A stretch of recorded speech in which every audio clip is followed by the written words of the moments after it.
Hello everyone, this is Latasha Blanton from the Real South Africa Travel and Tourism. And you're going to have the opportunity to travel with Phil Scott to sunny South Africa. You guys are going to have the opportunity to come to Johannesburg, and you guys are going to be coming to Durban. And we're going to set it up perfectly. It's going to be like a luxury experience for you guys. At the same time, you're going to be getting some culture. And of course, you're going to get an opportunity to talk to Phil, hang out with Phil, and get his views on Africa and South Africa. You're also going to get an opportunity to explore the lifestyles here that are available in South Africa. And we're going to do all that for you in an amazing 10 days. We do hope that you go to the website and book, because we do look forward to seeing you here. Absolutely. Our website is therealsouthafrica.com. Go there, scroll down. You'll see a picture of Phil, and just go ahead and book there. So we'll see you here in what we like to call sunny South Africa.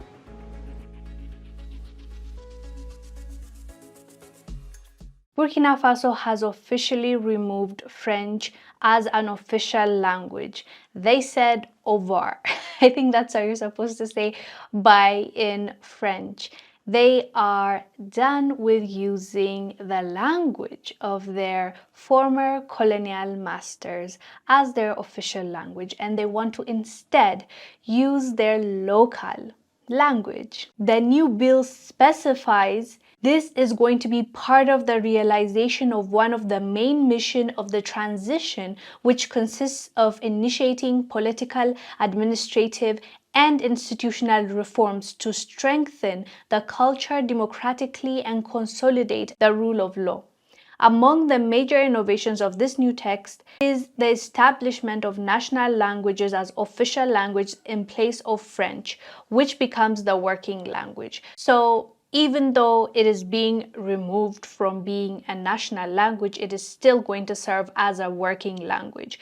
They haven't fully phased it out, but I think a win is a win, because when you are making a step to remove French as the national language, you're already promoting your local languages and people to communicate with one another with their own mother tongue. But the second thing I think maybe they had to think about is when they're phasing out the language from the work environment, it is going to be a transition, so they'll have to come up with a plan to phase it out. You can't just change it. Maybe that's why they kept it as a working language for now, but I don't think they will let it stay there for long, because from everything that we have seen, this new Burkinabe government has made steps to almost to disassociate from the connection they have with France. In recent months, several demonstrations for the adoption of a new constitution have taken place in the country, and Captain Ibrahim Traore had promised a partial modification of the constitutions. So this is part of that promise. They are amending the constitution, especially when it comes to dependence on France or the relationship that they have, which is not an equal relationship or a fair relationship by no means. So they are trying to revise that constitution, that abusive constitution that they had to follow for a long time. So this is a great step. And as you know, Mali in the beginning of this year or end of last year, they did the exact same thing. They removed French from their national language. Mali has officially become the first African country to cut ties with France. And they've also announced that they're abandoning French as their national language. The new military government of Mali announced its cessation of diplomatic ties with France on January 24, 2022. In addition, the nation will be abandoning French as its official language. French troops have been ordered to leave its territory within 72 hours. According to a communication sent out by the spokesperson of the government, led by Colonel Assimi Goïta, the following decisions were made: the withdrawal of Mali from the use of CFA franc, nationalization of assets, gold, and others belonging to France and ECOWAS member nations in the country, the withdrawal of Mali from ECOWAS over the sanctions placed on Mali, France shall no longer be our colonial masters, the communication said.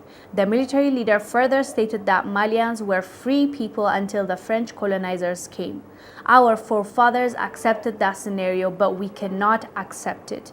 Henceforth, we shall live as free people. This is important because we need to be able to communicate with one another using our own language. We should not depend on someone else's language. Even now, I'm speaking to you in English because we don't have an alternative. We don't have a language that all of us in unity are speaking. The Pan-African movement is pushing for Swahili to be that language for Africans and African descendants, to have that language that we can use, and we no longer have to use colonial language. But until that time comes, we have to be able to communicate. We have to be able to still take steps forward to have that language barrier broken. We need to be able to bond with our brothers and sisters without difficulty. The same way I can't go to Burkina Faso and just expect them to speak in English, right? As of now,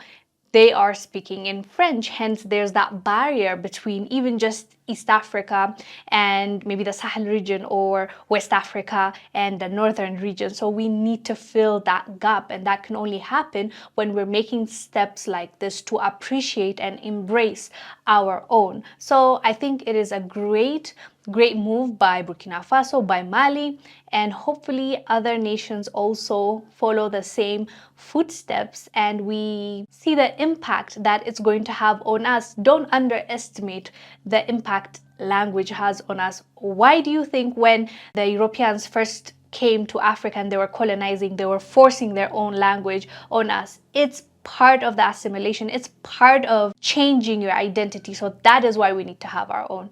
Anyways, fam, let us know down below what your thoughts are about this. I am Wongel Zelalem. I'll see you on the next one. Bye.